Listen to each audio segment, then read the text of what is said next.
கண்டிப்பா வாக்குறுதிகள்லாம் கொடுக்கிற, உறுதிமொழிகள்லாம் கொடுக்கிற, இதெல்லாம் ஓகே தான். ஆனா ஸ்டாலின் சார் செய்ய முடியாதத நீ எப்படி செய்வ அப்படின்னு உங்களுக்கு ஒரு கேள்வி ஒண்ணு வரும். அது சிம்பிளா ஒண்ணு சொல்றேன். இப்பதான் ரீசெண்டா அதை பத்தி நான் முழுமையா ஒண்ணு தெரிஞ்சுக்கிட்டேன். நம்ம மாநிலத்துக்கான மொத்த பட்ஜெட் 4.39 லட்ச கோடிகள். அதுல 30% ஸ்டாலின் சார் டாக்ஸுக்கு போகுது. இது என்னடா புது டாக்ஸ் கேக்குறீங்களா? ஆமா, இந்த பட்ஜெட்ல இருந்து ஒதுக்குற நிதியில 20% ஸ்டாலின் சாருக்கு போகுது. அதுல 10% அவங்க மந்திரிங்களுக்கு போகுது. மொத்தமா 30% ஆச்சா? கவர்மெண்ட்டுக்கு தான் வரி கொடுப்பாங்க. ஆனா கவர்மெண்டே ஒருத்தவங்களுக்கு வரி கொடுக்குதுன்னா அதுக்கு பேர் ஸ்டாலின் சார் டாக்ஸ் தானே. இதை விட நாகரிகமா நீங்க அடிக்கிற கொள்ளையும் நீங்க அடிக்கிற ஊழலையும் சொல்ல முடியாது. மக்களுக்காக ஒதுக்குற பணத்தை நீங்க அப்படியே சைட்ல ஒதுக்காம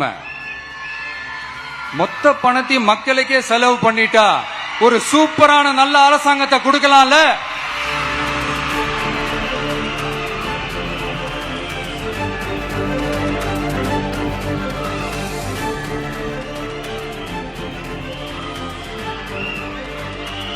இதெல்லாம் சைட்ல ஒதுக்காம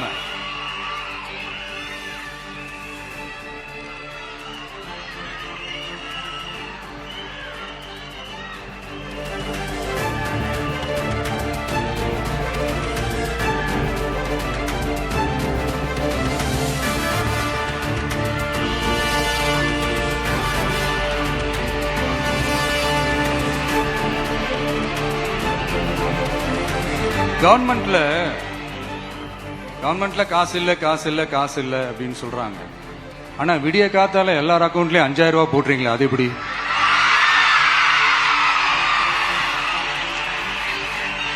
$2000 போடுறீங்க, 3000 போடுறீங்க, 4000 போடுறீங்க, இதெல்லாம் எப்படி? சோ கவர்மெண்ட்ல காசு இருக்குது, பற்றாக்குறை தான் காரணம். அந்த பற்றாக்குறைக்கு காரணம் என்னன்னா இந்த மாதிரி ஸ்டாலின் சார் டாக்ஸ். இதெல்லாம் ஒழிச்சாலே போதும், எல்லாமே தன்னால நல்லாவே நடக்கும்.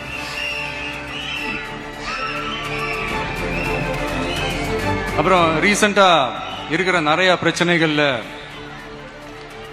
சில பிரச்சனைகள்லாம் ஓடிட்டு இருக்கு இல்லையா? அதெல்லாம் நீங்க அதுக்கு போராடி ஹர்ட் ஆகுறதெல்லாம் நான் பாக்குறேன். அதை பார்த்து எனக்கு ஹர்ட் ஆகுது.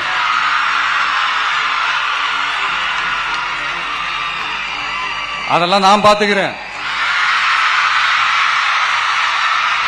நாமளும் நீங்களும் சேர்ந்து மக்களோட பிரச்சனைகளை மட்டும் பார்ப்போம், சரிங்களா? அவ்வளவு ஹர்ட் ஆகுதுங்க, அதெல்லாம் வருத்தலாம் கிடையாது.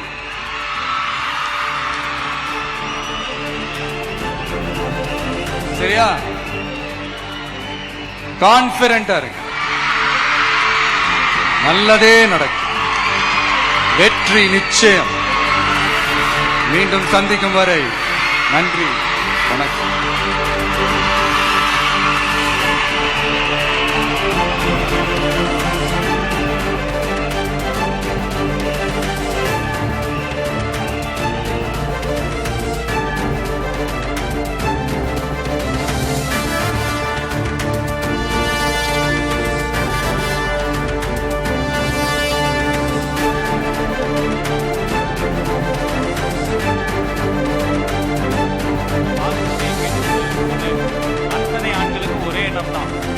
நாமளும் இப்போ பெண்ணாவே பிறந்திருக்கலாமே நினைக்கின்ற அளவிற்கு